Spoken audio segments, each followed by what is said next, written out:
Mi nombre es Rosale Jorgelina, soy estudiante de la carrera Licenciatura en Trabajo Social. Le voy a realizar una entrevista a Carolina, trabajadora social de la Escuela Primaria número 7, Cruz Roja, Argentina. Caro, ¿cómo recordás haber vivido la educación obligatoria? Todo educativo fue tranquilo en el sentido de que había una sensación como que el tiempo pasaba más lento, no con el ritmo de vida que se vive ahora. Yo en ese momento no existía el nivel inicial, así que empecé directamente en primer grado, con 6 años cumplidos. Se vivía la escuela como una segunda casa, era solo primaria, una primaria de Berazategui. Todo se veía como más estable, como conocidos, como trayectos conocidos, por decirlo de alguna manera, pero también tenía que ver con que yo tenía muchos hermanos más grandes y todos fuimos a la misma escuela y había cierta estabilidad también en mi familia, lo que me permitió transitar la escuela de una manera más segura. Sí disfruté mucho más la primaria que la secundaria. Yo calculo que porque los conflictos acordes a la edad, a la adolescencia, se vivían con mucha intensidad como ahora, así que todo era más caótico.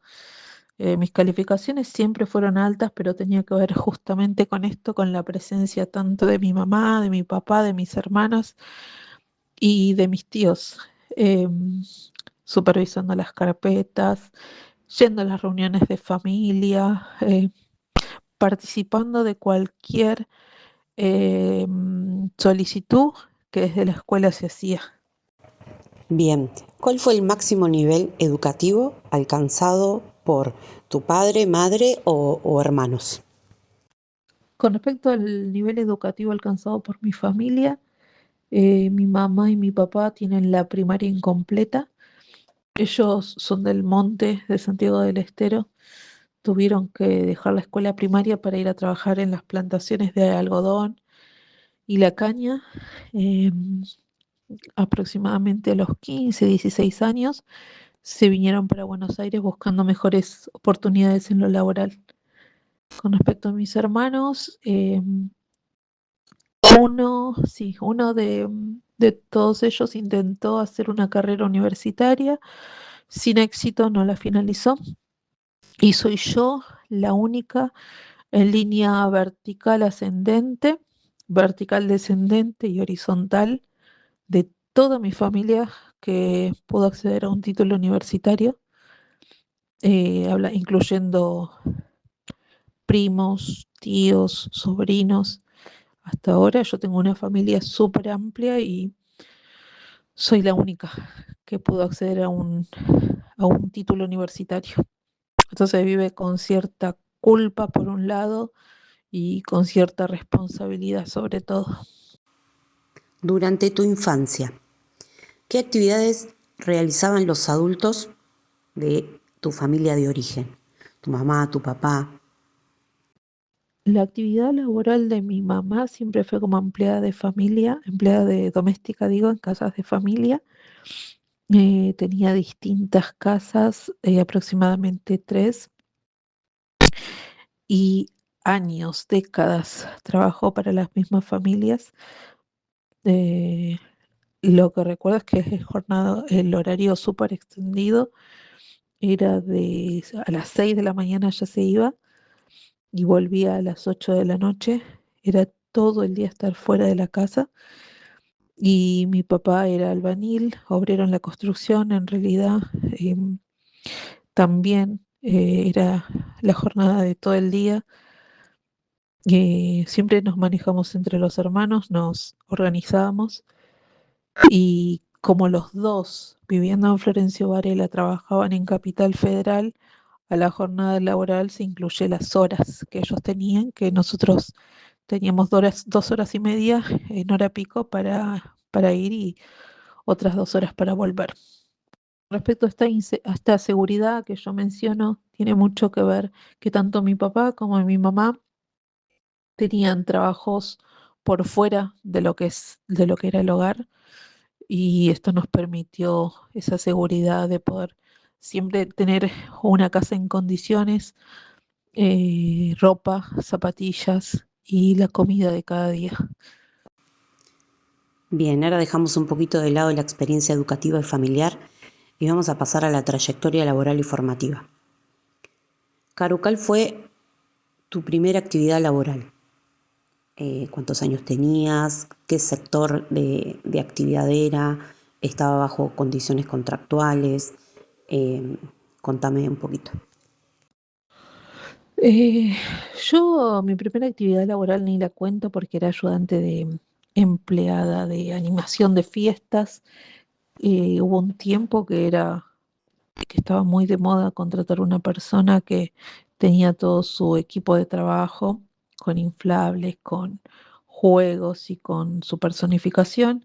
Yo más que nada le ayudaba en transportar las cosas y en colaborar con las dinámicas de juego. Eso era a los 15, 16 años creo que era. Después seguí trabajando con mi mamá como ya más seriedad, con más seriedad en las casas de familia que ella trabajaba, especialmente los sábados. Y después sí, ya de manera totalmente independiente, entré en el rubro gastronómico a los 18 años, que siempre fue en relación de dependencia, pero lo que tiene de bueno es que fueron décadas, sí, fue más de una década que yo trabajaba en ese lugar con los mismos dueños que tenían distintas sucursales en Argentina, así que en Rosario, Hurlingham y La Plata, fueron con ellos que trabajé, fui ascendiendo de puesto en lo que es el rubro gastronómico, pero siempre de manera informal y con ningún derecho asociado, digamos, con vacaciones muy limitadas y con poco beneficio y goce de lo que es la actividad laboral.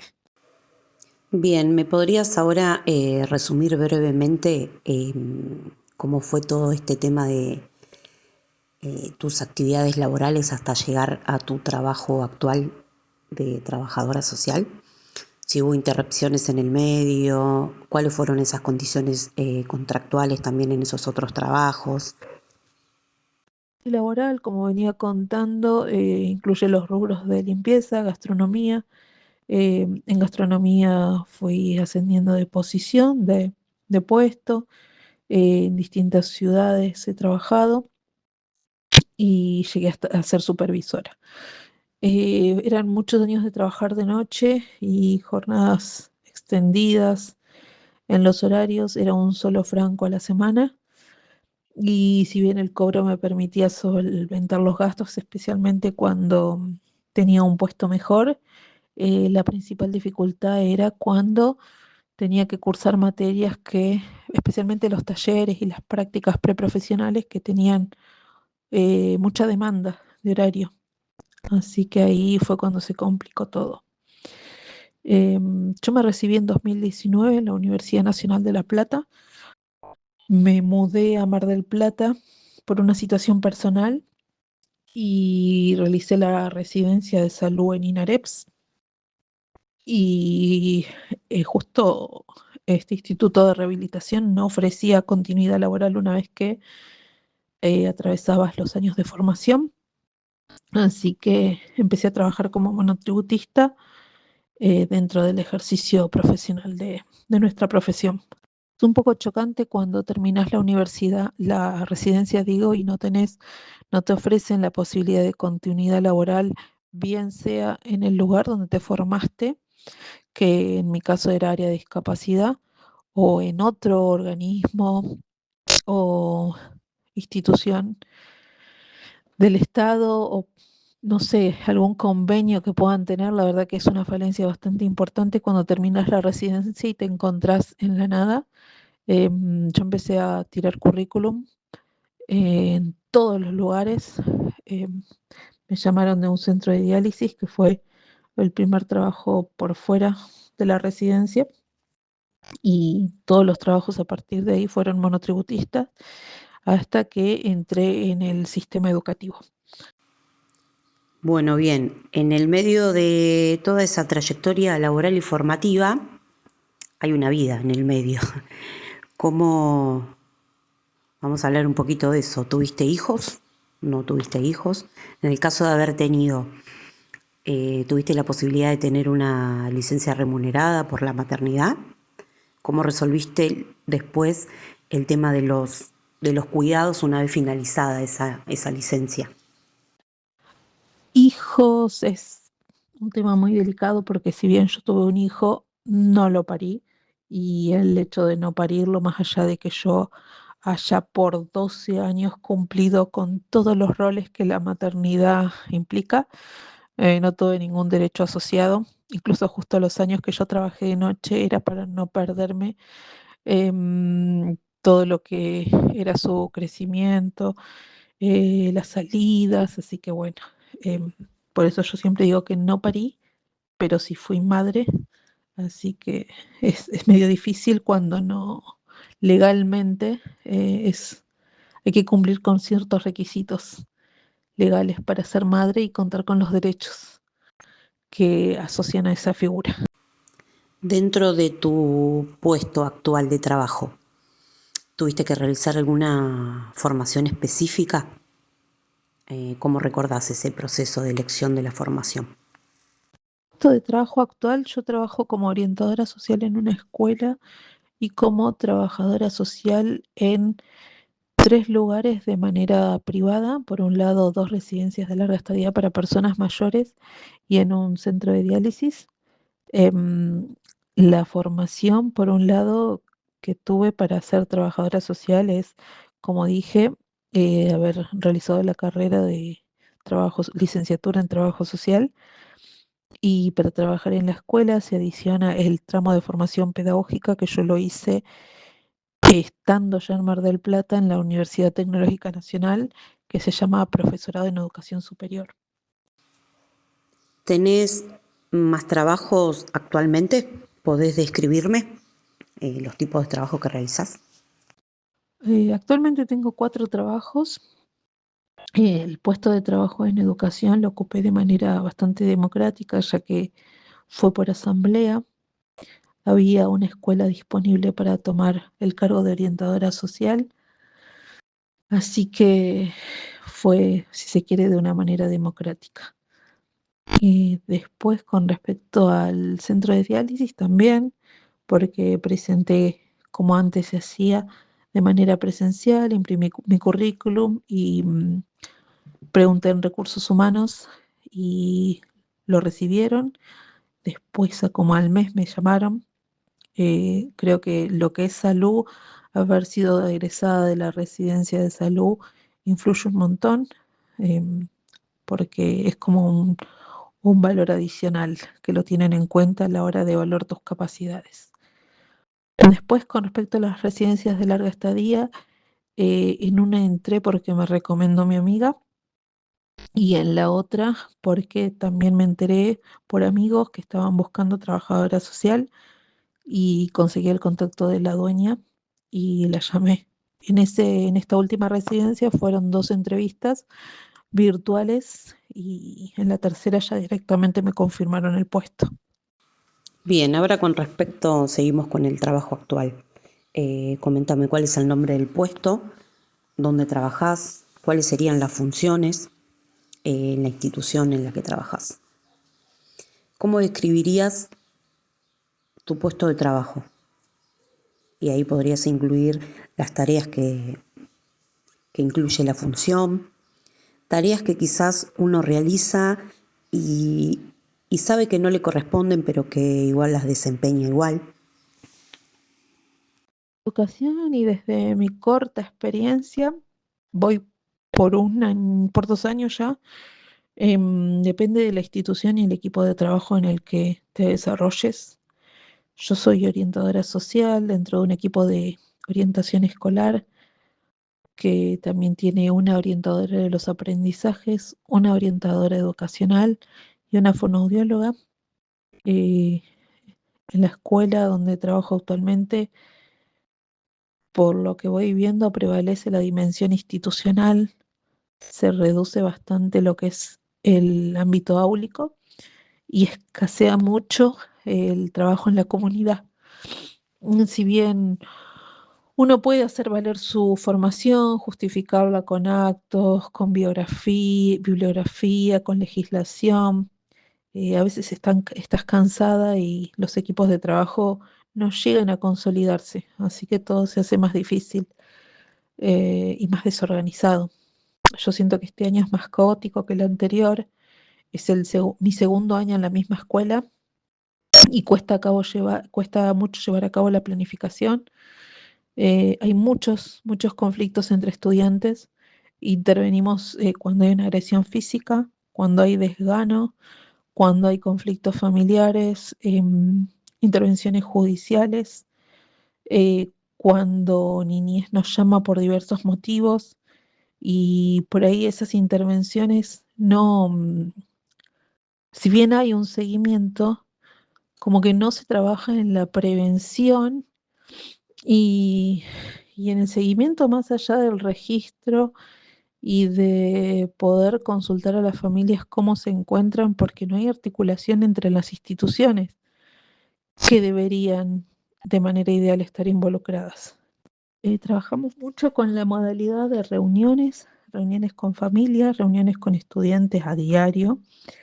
En todas se deja acta por escrito de lo que sucede, de las perspectivas de cada uno de los protagonistas, idealmente de los acuerdos a los que se llega, de las intervenciones que hacemos como equipo de orientación y también se realizan reuniones a diario para evaluar estos factores sociofamiliares que hoy en día influyen de manera directa y constante en lo que es el aprendizaje y la enseñanza.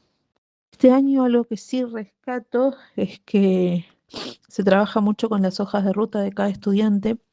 Ahí resumimos la intervención previa y la trayectoria que no solo incluye lo pedagógico, sino toda la información que tengamos del contexto familiar, de las intervenciones en salud, de intervenciones pendientes, y es como una manera de organizarnos.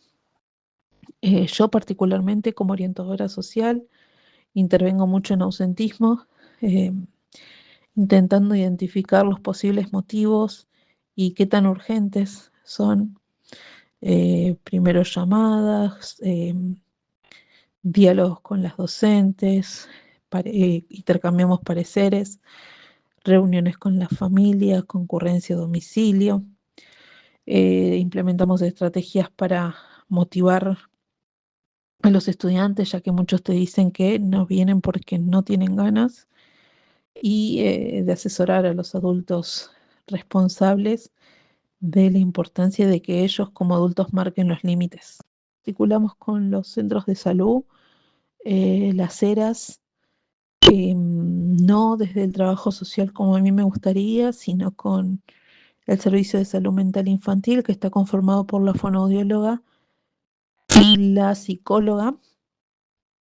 Nos reunimos una vez por mes y hacemos una socialización de información de los estudiantes que compartimos y que están en tratamiento en el centro de salud. No está la posibilidad de que nos otorguen turnos, eso lo dejan bien en claro siempre.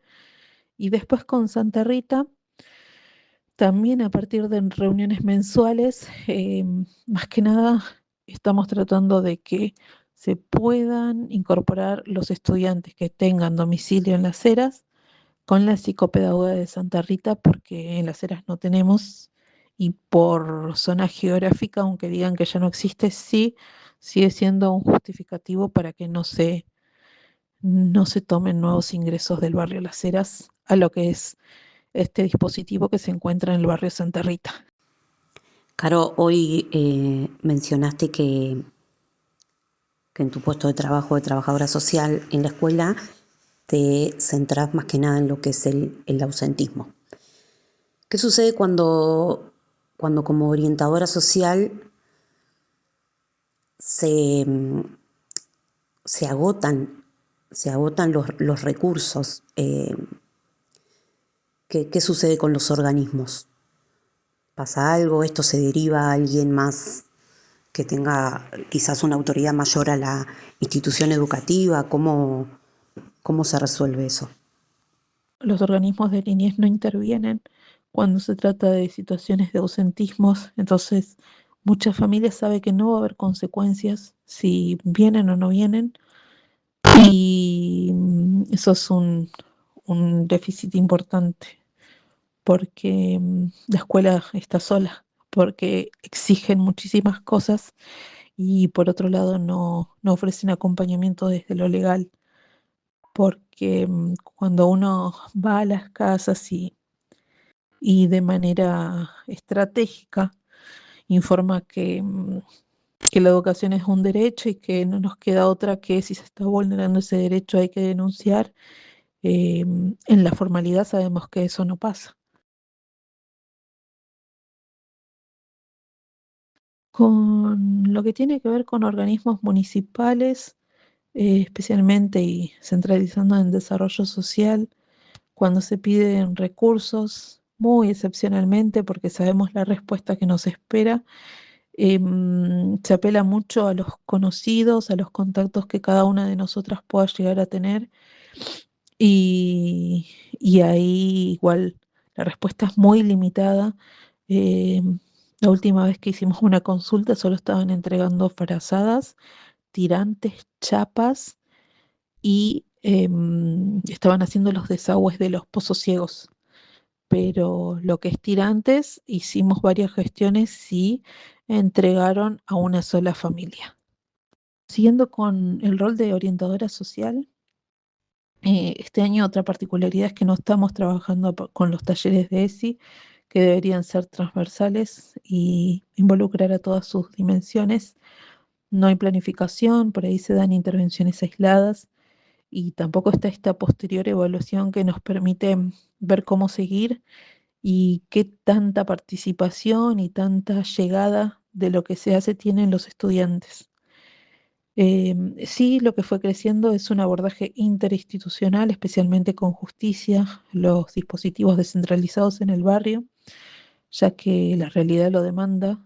Hay muchas, lo que se dice familias disfuncionales, que no está bueno para nada ese término, pero en este momento no se me ocurre otro alternativo, o no convencionales si se quiere, en donde no solo hay una separación de los progenitores, sino que esa separación es muy violenta y en muy malos términos, incluyendo golpes, situaciones que necesitamos que intervenga la justicia y en este caso lo que son dispositivos descentralizados, especialmente el dispositivo Atajo, estamos trabajando bastante bien con ellos y es una comunicación ida y vuelta. Nos preguntan, ¿ustedes pueden acompañar a la familia en tal situación? Y a su vez, cuando por primera vez se presenta la familia, no va desde la nada, sino que nosotros hacemos la introducción de la situación. Después también trabajamos mucho con los equipos profesionales interdisciplinarios externos de aquellos niños que tienen obra social. Estamos trabajando bastante bien, creo que este año ya vamos 5 reuniones con distintos equipos profesionales que vienen acompañando la trayectoria de estudiantes de nuestra escuela y tienen la predisposición para acercarse y tanto dar sugerencias como pedir información de todo lo que pueda mejorar el trayecto de cada uno de los estudiantes. Compete o involucra a nuestra profesión o no. Yo creo que la diferencia está en si lo construimos nosotros, si nosotros por ahí destinamos horas de nuestro trabajo a actividades por ahí estratégicas que sean parte de un plan de trabajo que nosotros tenemos en mente, de un objetivo que nosotros tenemos en mente. Eso sí, estoy de acuerdo. Lo que yo no estoy de acuerdo cuando algunas actividades son impuestas desde otros roles o desde otras direcciones y demandan mucho tiempo, que en la escuela lo que falta es eso. Lo que me pasa a mí en la escuela es que tanto los primeros meses como los 2 últimos se dedica mucho tiempo al trabajo administrativo, a solicitud de pase, solicitud de concede, a constancia de alumno regular, a buscar legajos y llevar legajos. Si lleva y trae de legajos tiene que ver con una reunión, aunque sea mínima, donde se brinde información de la trayectoria de ese estudiante, sí estoy de acuerdo, pero si simplemente es esto de llevar, dejarlo o recibirlo, no me parece que nos tenga que involucrar de manera directa como orientadoras sociales. Después, cuando finaliza el año y cuando empieza el año siguiente, también tener que eh, saber dónde está cada uno de los egresados que no entró a la secundaria que comparte el edificio con la 7. También es algo que nos lleva bastante tiempo porque a veces ya no te contestan el teléfono, porque cambiaron durante las vacaciones el teléfono y tener que ir a las casas porque em, tenemos que saber dónde está. Si bien siento que lo puede hacer otro rol desde la escuela y no necesariamente como orientadora social. ¿Cómo describirías una jornada laboral habitual, incluyendo organización, tiempos y tareas desempeñadas? Tengo una jornada laboral habitual eh, porque voy coordinando los distintos trabajos, excepto la escuela que tiene un horario fijo. Voy yendo siempre los 6 días de la semana, excepto domingo, están siempre cubiertos, voy cambiando, especialmente en los que hago de manera privada. Cuando llego a la escuela suelo irme muy rápido o llegar sobre la hora, pero una vez que llegas a la escuela surgen todo tipo de demandas y la planificación y la caja horaria a veces se puede llevar a cabo. Tenemos muchas demandas, especialmente de parte del equipo directivo, incorporando reuniones que no nos esperamos o solicitando siempre cosas nuevas. También surgen demandas no previstas por la realidad de cada familia, que todos sabemos la coyuntura y lo que viven las familias hoy en día, sea por la vulnerabilidad económica, sea por conflictos judiciales eh, que no intervienen de la mejor manera y buscan en la escuela ese apoyo que por ahí no lo tuvieron cuando intervienen desde este organismo. Muchos problemas de salud, como este año creo que más que el año pasado, y todas esas vulneraciones de derechos dejan marcas muy graves y muchas son estructurales, que no solo los vemos en los chicos, sino que en los progenitores de los estudiantes, en los abuelos, como que hay varias generaciones ya heridas por estas falencias que venimos viviendo. Ahora vamos con las condiciones y los derechos laborales. ¿Cuántos días libres tenés a la semana? ¿Son estables o se modifican esos tiempos? En la semana yo trabajo 2 días a la semana 10 horas, 2 días 8 horas y 2 días 6 horas. El domingo es el único día que yo descanso. Solo varía por ahí esta rutina semanal para estar presente en las distintas reuniones de equipo, que por suerte es lo que se respeta en cada trabajo. ¿Conocés si hay salario de convenio y cuál te corresponde? ¿Tu salario, sabes si es inferior, igual o superior a la del convenio? ¿Crees que corresponde con la formación que tuviste? Para conocer mis derechos de lo que es salarios y convenios profesionales, la página que yo tengo de referencia, porque soy por ahí más de la ciudad de Buenos Aires que de acá, es la página del Consejo Profesional de Cava, y cada mes descargo el nomenclador de honorarios profesionales que se actualizan periódicamente.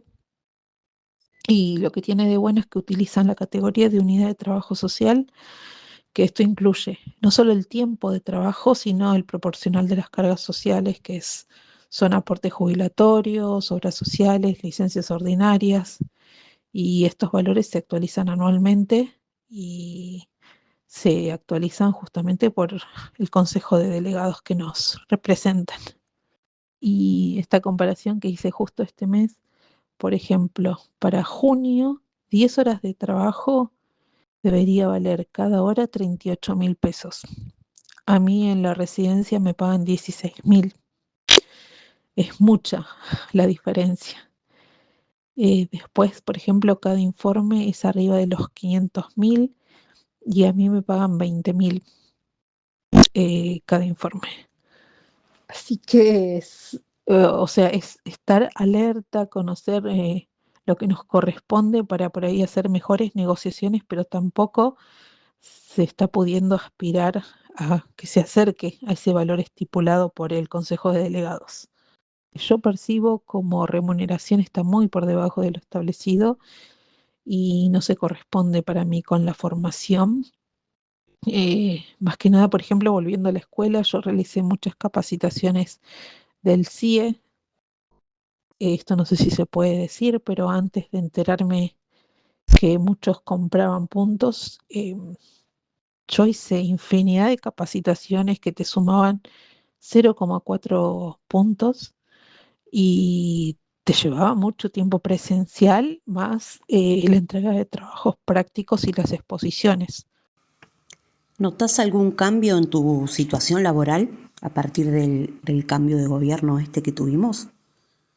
¿Podés desarrollar? Con el cambio de gobierno cambió muchísimo mi situación laboral y la de las personas que yo tengo como referentes, de las personas con las que trabajo, de mis mejores amigas. Em, yo siento que se vive como un trauma social y se ven los síntomas en todos los niveles. En la dimensión profesional, solo para recordar algunas, tiene que ver con esto de la situación económica. Yo pasé de un trabajo, de un solo trabajo con el que me podía solventar el alquiler y ayudar a mi familia y tener lo que yo necesito, a depender de 4 trabajos en la actualidad en el ejercicio profesional, y esto tiene consecuencia directa en la población con la que trabajamos, es el recorte del gasto público. Se eliminaron planes sociales que eran la seguridad de muchas familias, sin decir que estoy totalmente a favor. eh, Era con lo que cuenta cada familia.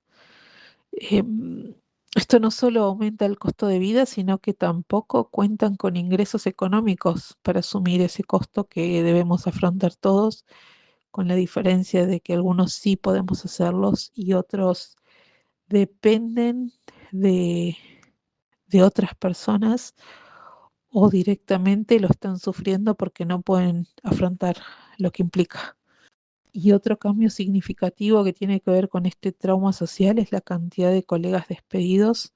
Fueron muchos, más que nada trabajadores del Estado, y eso no solo se pierde los puestos laborales, sino que pierde toda la organización y toda la asistencia y toda la planificación en la política implementada en la cotidianidad de las personas, ¿no? Se desorganiza todo un sistema que de alguna manera aliviaba la precarización. ¿Tuviste que atravesar situaciones de enfermedad o accidentes relacionados con el trabajo? ¿Contaste con atención médica? ¿Tuviste que interrumpir tu tarea a causa de la enfermedad o el accidente? Y si seguiste percibiendo ingresos durante ese tiempo.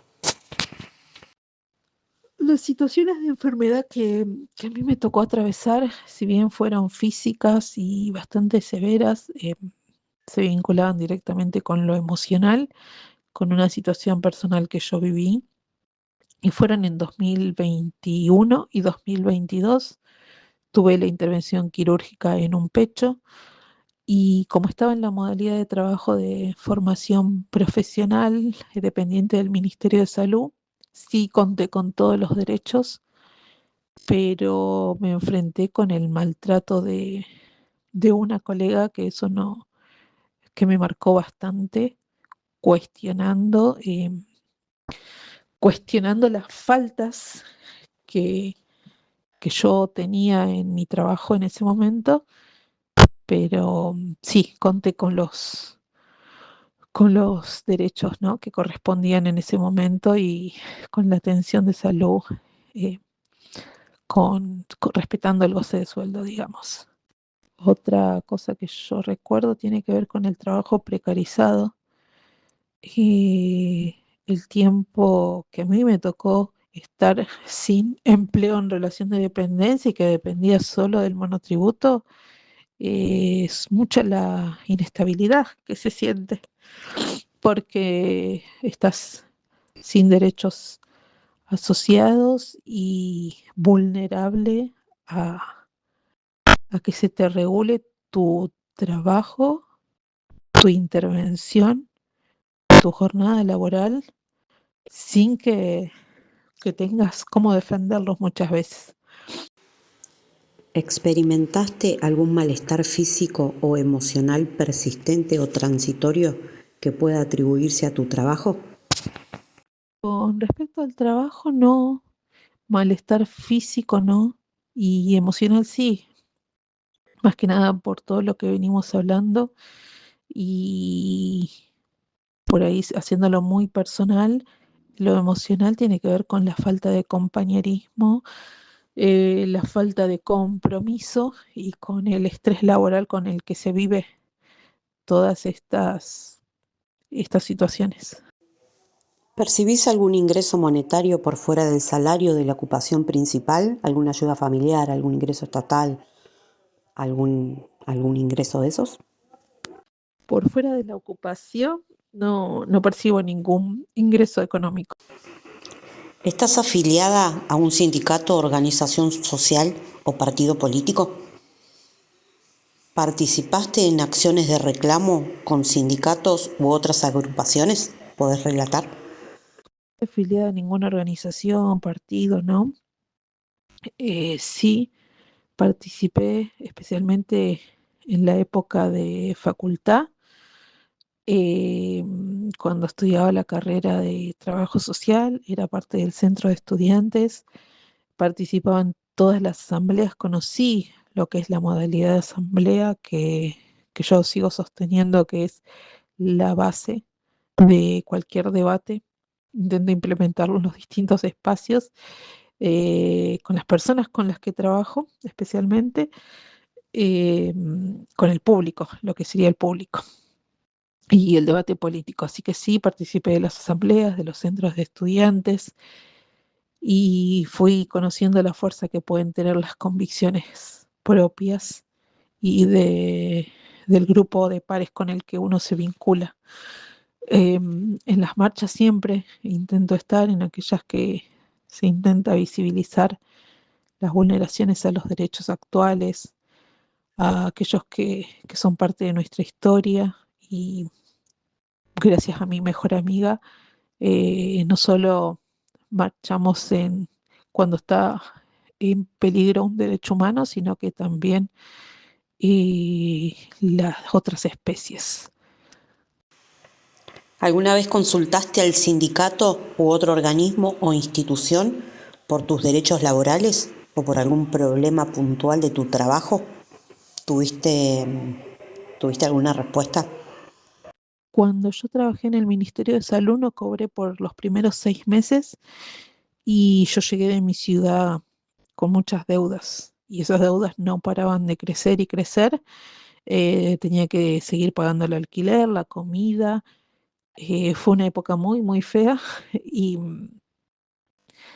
sí me contacté con el sindicato en su momento, los relacionados a sanidad, y me solicitaban que me afilie. La misma situación me pasó en educación cuando entré al sistema educativo y no cobré por los primeros 2 meses y cuando me liquidaron el tercer mes, un 10% nada más me habían liquidado, así que también la respuesta fue la misma, que si no estaba afiliada no podían ayudarme a resolver mi problema. Caro, ¿cuál considerás vos que tienen que ser las condiciones para el buen desempeño de tu trabajo? Las condiciones que necesitamos tienen que ver con la capacitación constante y la evaluación de los equipos de trabajo. La capacitación, yo hablo a nivel personal, siento que esto de tener tantas actividades no me está permitiendo capacitarme, y al trabajar con personas y que los aportes desde lo científico van avanzando tanto, te sentís en desventaja, porque es un conocimiento que en el cotidiano te ayuda un montón y que te puede dar herramientas para innovar en tu trabajo y para posicionarte de una manera distinta. Nosotros podamos desempeñar bien nuestro trabajo, lo primero y principal son las políticas públicas, lo más integrales posibles, que no sean sectorizadas, que incluya la planificación y la evaluación a largo plazo, eh, que no sean intervenciones puntuales, sino que se tenga un proyecto, que involucre un proyecto a largo plazo. Lo que se dice un plan de gobernabilidad a largo plazo también, eso es súper importante. Con respecto a las políticas, para mí centrales tiene que organizarse lo que es el plan materno-infantil, primera infancia, adolescencia, eh, sectorizado, sectorizado a nivel nacional, que no dependa de los gobiernos que van pasando, sino que sean, que sean integrales y duraderas a lo largo de las décadas. Y sobre todo las condiciones que necesitamos son la transparencia, y la reducción ni siquiera pido la desaparición, sino la reducción de la burocracia. Es lo que arruinó, eh, especialmente en los últimos años, eh, el acceso, digamos, a los servicios que hacen a la calidad de vida. Otro factor que influiría un montón de manera favorable es mayor presencia de calidad de estos grupos de crianza, que estén presentes, que miren a los chicos, porque hay mucha soledad en muchos de que vienen y te cuentan, muchos estudiantes que comen y se van a la calle y vuelven después de muchas horas, y no es la calle hoy por hoy el lugar en donde estas infancias tienen que estar, sino bajo la supervisión, bajo la mirada, bajo el amor de algún adulto que pueda guiarlo y protegerlo.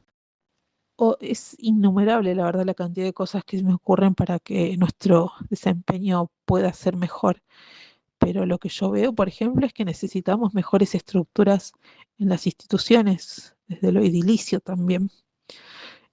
Ofrecer espacios más estéticamente lindos también es necesario para que se sientan ganas de venir. Me pasa muchas veces que me dicen los chicos que la escuela está fea, y tienen razón. Los techos están cayendo, las paredes están sucias, los baños no solo no andan las puertas, sino que muchos están clausurados y tienen mucho olor. Así que no solo pensar en las mejores condiciones para nosotros como profesionales, sino para los estudiantes con los que trabajamos. Caro, ¿qué saberes vos considerás necesarios para tu trabajo? ¿Estuvieron presentes estos saberes en tu formación laboral?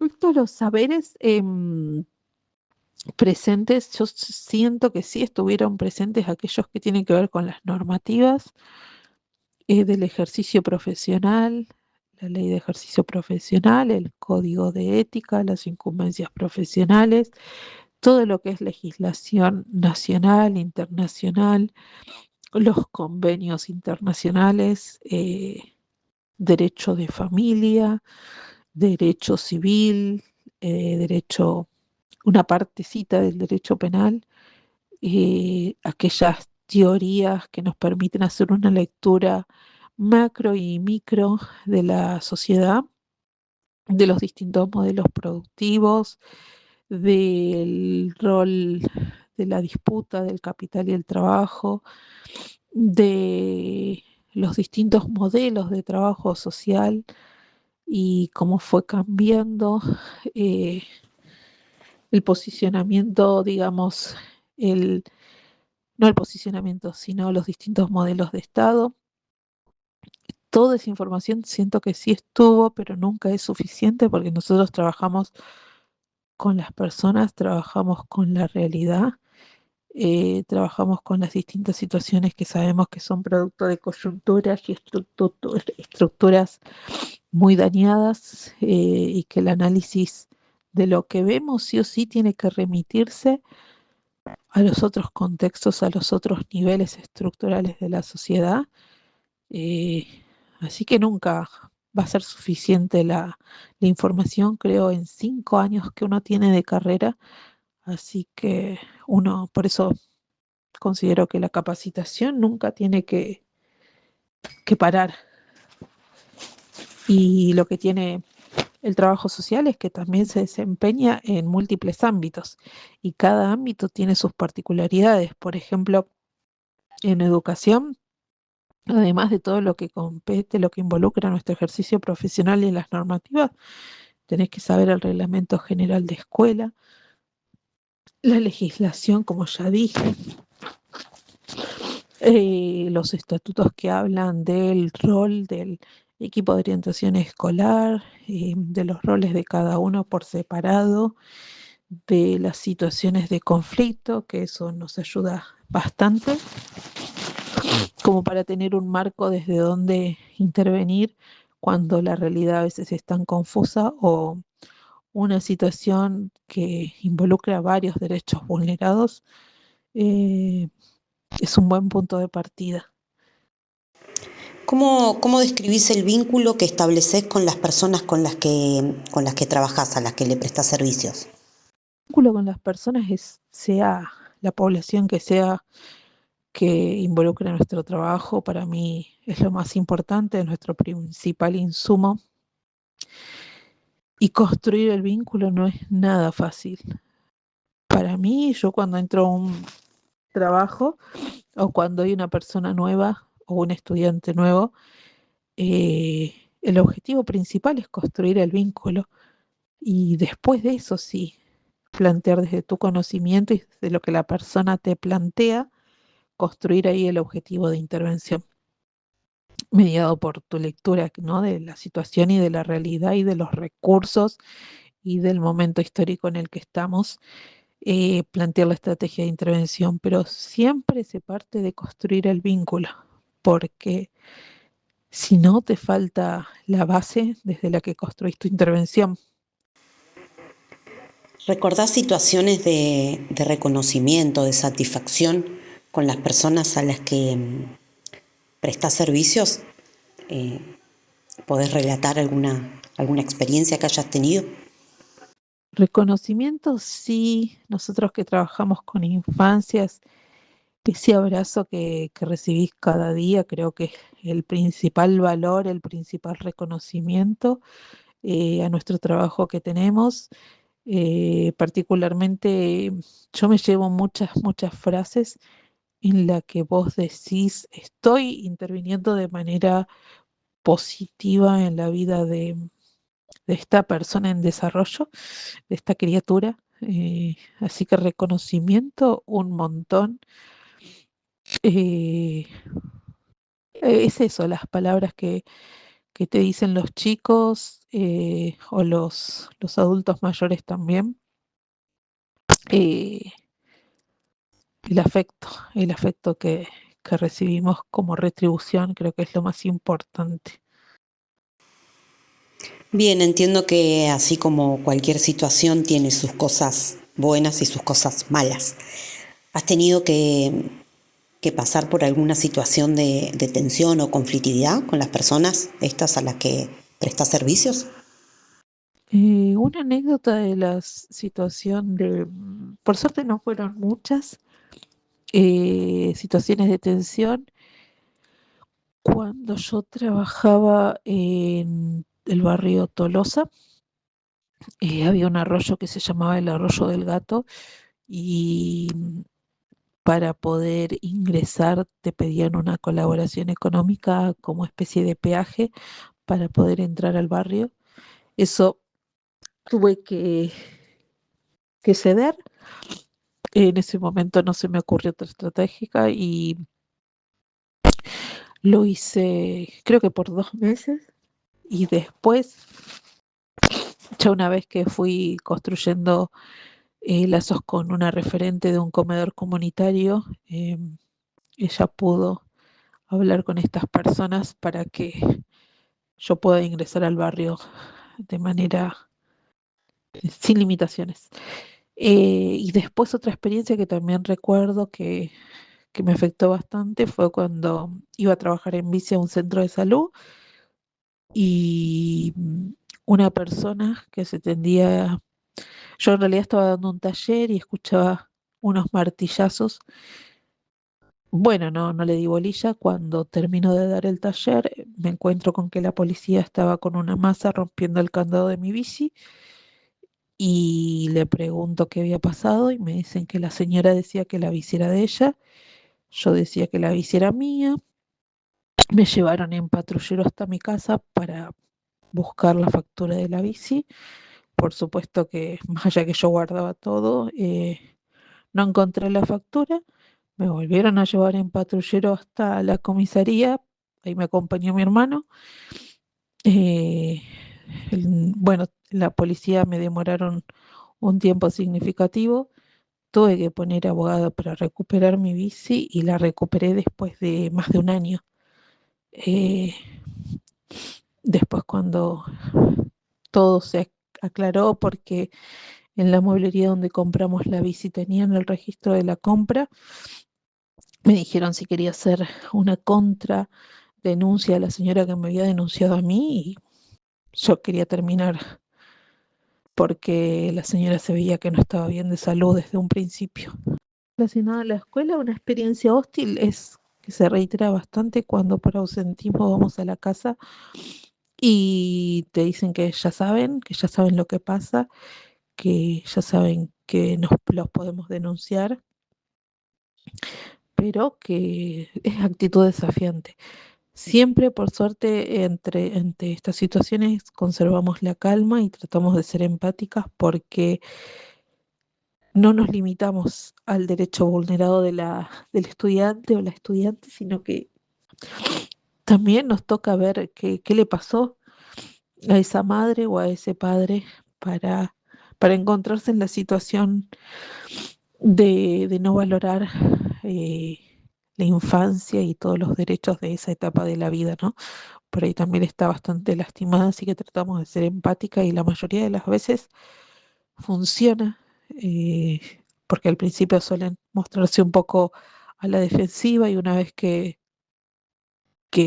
los escuchamos o nos acercamos desde otro lugar, eh, pueden bajar la guardia y ser un poco más flexibles, aunque el resultado siga siendo el mismo. eh, por lo menos esa cercanía se intenta buscar. ¿Sentís que tu trabajo cuenta con los suficientes recursos para poder acompañar estas situaciones? ¿Se modificó en los últimos años esta situación? Con los que trabajamos no son suficientes. En lo económico, la verdad que hace años, no tiene que ver con el cambio de gobierno, sino que hace años lo que son los distintos niveles del Estado no están proveyendo de recursos materiales ni programas eh, ni profesionales que puedan atender las demandas. Eh, Así que esto del recorte del gasto público que veníamos hablando se ve en la cotidianidad. No, si hay una situación donde se vulnera el, el derecho a la educación, es solo la escuela. Lo que tenemos para intervenir entre los actores que conformamos la escuela. Después, con respecto a lo que tiene que ver con acceso a la justicia, si bien este dispositivo que yo comentaba antes funciona y muy bien, es derecho más que nada de familia y, y otros derechos que se ven involucrados cuando tiene que ver con la vivienda, cuando tiene que ver con la salud, cuando tiene que ver con la discapacidad. No, no tenemos recursos para acompañar las demandas de las personas que nos consultan. Uno puede hacer articulaciones, pero generalmente lo que pasa es que los programas que están funcionando funcionan en el centro de nuestra ciudad y el costo del pasaje no lo puede afrontar cualquier familia, porque si ya son dos integrantes son 8.000 pesos ida y vuelta. Esos 8.000 pesos es preferible usarlo en la comida de 3 o 4 días de la semana que en resolver el problema por ahí. ¿Cómo es un día típico respecto a tus horarios y actividades? ¿Qué actividades se incluyen además de tu trabajo? ¿Y cómo se organiza actualmente en tu familia las tareas del hogar? Un día típico de trabajo no tengo porque distintos días de la semana, de lunes a sábado, voy variando. Hay 2 días de 8 a 20 y otros días de 8 a 18. Todas las actividades de la casa, las actividades domésticas están a cargo mío porque yo vivo sola y me llevan todo un día entero, desde limpiar, lavar ropa y planificar la comida semanal porque me llevo el tupper todos los días. En conteo de horas sí, me lleva exactamente un día entero. ¿Cuidas algún familiar, niñez, persona enferma o adulta mayor o algún miembro de la familia? No. Pido de manera directa a nadie porque mi familia no está en Mar del Plata. Los únicos vínculos que tengo acá son mis amistades que tienen más o menos la misma edad que yo y por suerte no tienen ningún problema de salud o necesidad de acompañamiento. ¿Cómo describirías la situación de tu ocupación o profesión en la actualidad? Con respecto a nuestra ocupación hoy, sí, a nuestra profesión, la puedo describir como una disciplina científica necesaria, primero, porque partimos de la defensa de los derechos y segundo, porque tenemos la ventaja frente, si nos comparamos a otras disciplinas, que traemos la interdisciplina ya casi incorporada. Nosotros sabemos que se parte de la interdisciplina, se apunta a ella cuando no está construida, porque sabemos que no vamos a lograr un cambio si no trabajamos de esta manera, porque la realidad no está sectorizada. Entonces, si queremos cambios que realmente modifiquen algunas situaciones o que perduren en el tiempo, no hay otra. Y creo que en eso la tenemos bastante clara. Em, yo trabajo en distintas instituciones y creo que trabajadoras sociales y psicólogas, por ahí son las que llevan la ventaja en este sentido, y la mayoría siguen la comodidad de trabajar desde su área porque es más fácil, incomoda menos. O si no, todo lo que no es de su disciplina corresponde al trabajo social. Eso es otra cosa que pasa bastante seguido. Pero también veo este cuestionamiento constante que nos hacemos nosotras como profesionales y que nos hacen a nosotras, porque trabajamos con la cuestión social y lo que nos llega día a día es esta explosión, porque es así, es una explosión de demandas de todo tipo y que las ves reflejadas en las múltiples vulnerabilidades de cada situación con la que trabajamos, sea la población que sea. Me refiero a situaciones de salud mental severas y sabemos todo lo que incluye salud mental, crisis de cuidados, esta crisis de cuidados, si bien se da tanto en la infancia por ahí como en los adultos mayores, está cada vez más naturalizada. Y no me refiero por ahí a esta crisis de cuidado que sucede cuando un único familiar cuando es monoparental explota porque el Estado no da respuesta, sino que los núcleos que antes conformaban por ahí, los núcleos familiares también están disgregados y llegamos a la edad adulta con muchas personas solas y sin ningún tipo de red.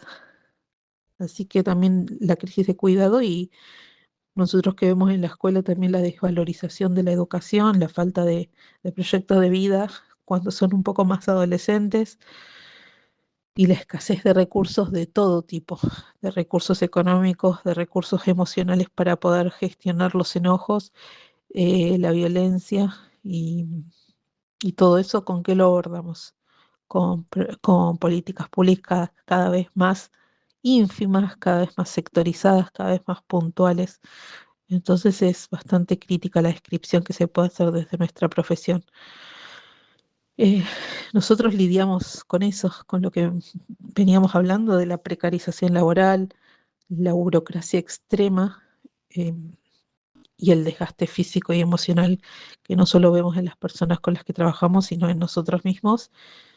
Y a veces no sé si está bien, pero tenés que valorizar la creatividad porque es la única herramienta de intervención que tenemos. No la desmerezco, pero tampoco debería ser la única.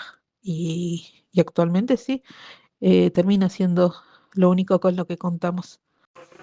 Caro, ¿observás transformaciones desde que comenzó tu actividad hasta el día de hoy? Yo empecé a ejercer desde 2020 con matrícula, pero yo desde que dejé la facultad, que trabajo en el barrio, en las organizaciones no gubernamentales, como que fui participante activa de un montón de proyectos, pero desde que tengo la matrícula, 2020, y, y a partir de ahí el cambio fue rotundo, en muy poquito tiempo. De lo que venimos hablando da cuenta de las transformaciones que vengo viendo en el último tiempo, pero exacerbado, como más severas son las consecuencias y yo soy muy positiva, pero las secuelas son difíciles de revertir a corto plazo. ¿Qué factores podrían mejorar las condiciones en que realizás tus tareas? Con respecto a lo que se nos ocurre para mejorar, que se me ocurre para mejorar las condiciones laborales, siempre se piensa en doble sentido. Por un lado, que van de la mano, por un lado, que van de la mano y no tanto, porque si bien hay que pelear por salarios que se acerquen a lo que figura en el nomenclador, eh, hoy en día no es así, seguimos dando lo mejor en nuestro día a día. Y o sea que además de los salarios también se necesita mucha inversión en, en las estructuras edilicias. Yo, yo soy muy partidaria de que las instituciones, de que un proyecto necesita de instituciones sociales e instituciones del gobierno. Em, Así que para mí una inversión en la infraestructura edilicia, en la infraestructura de lo que tiene que ver con las organizaciones, una evaluación en la cadena en el organigrama, eh, y repensar de nuevo los objetivos de cada una de las instituciones. Después lo que tiene que ver con las políticas a largo plazo y como charlábamos más arriba, más antes digo, centralizada en los distintos grupos poblacionales, porque lo que es un plan materno-infantil, si bien es uno de los que no mejor está funcionando, sino que tuvo continuidad a lo largo de los últimos años, necesitamos más inversión y mayor amplitud y descentralización en estos programas, porque a los barrios está llegando muy, muy poco. Las tantas preocupaciones, porque estas preocupaciones no nos dejan dormir, es así, es literal, termina desgastándonos emocionalmente porque se siente una frustración en las condiciones en las que estamos trabajando y uno intenta ponerle la mejor sonrisa porque sabemos que las personas sufren por ahí no más, sino es más duro cómo lo atraviesan. A mí me preocupa esta violencia estatal que repercute de manera directa en el cotidiano de cada persona y obstaculiza lo que para mí debería ser central, que es el proyecto de vida. Está re ausente la posibilidad de pensar en un proyecto de vida desde los jóvenes hasta los adultos mayores. eh, Está como olvidado. Y después, lo que también me preocupa mucho es que no estamos haciendo uso de la prevención. Hay muchas situaciones que se pueden prevenir y más allá del día a día y de lo que uno pueda hacer desde su lugar de trabajo, creo que con más planificación y más recursos se pueden prevenir un montón de situaciones que al corto plazo vamos a ver las secuelas. Y después otra cosa que me preocupa es el individualismo, porque por ahí como trabajadora social y como participante en algunos espacios colectivos yo veo que hay mucho movimiento, pero por otro lado gana la desesperanza, incluso en mi familia. Yo a veces les digo, van a la marcha de tal, fueron a la marcha y me dicen para qué. Y es un sentimiento generalizado, este individualismo y esta desesperanza, porque es lo que buscan y, y lo que permite todo lo que nos está pasando en parte, no digo todo, pero es esta quietud que muchas veces no nos cuestionamos. Caro, y para terminar, ¿a qué desafíos considerás que te vas a enfrentar en los próximos años? Dentro de 10 años, ¿te imaginas trabajando en la misma actividad que ahora? ¿En mejores, iguales o peores condiciones? Yo me veo ejerciendo como trabajadora social, ojalá como dueña de alguna institución, pero no sé si va a pasar. Creo que es posible hacer las cosas bien, tener empleados bien pagos y ofrecer un mejor servicio a las personas, sea institución de la que se trate, porque he estado en instituciones que se manejan muy bien y pueden ofrecer un mejor servicio, no estafando a las personas. Eh, con respecto al escenario actual,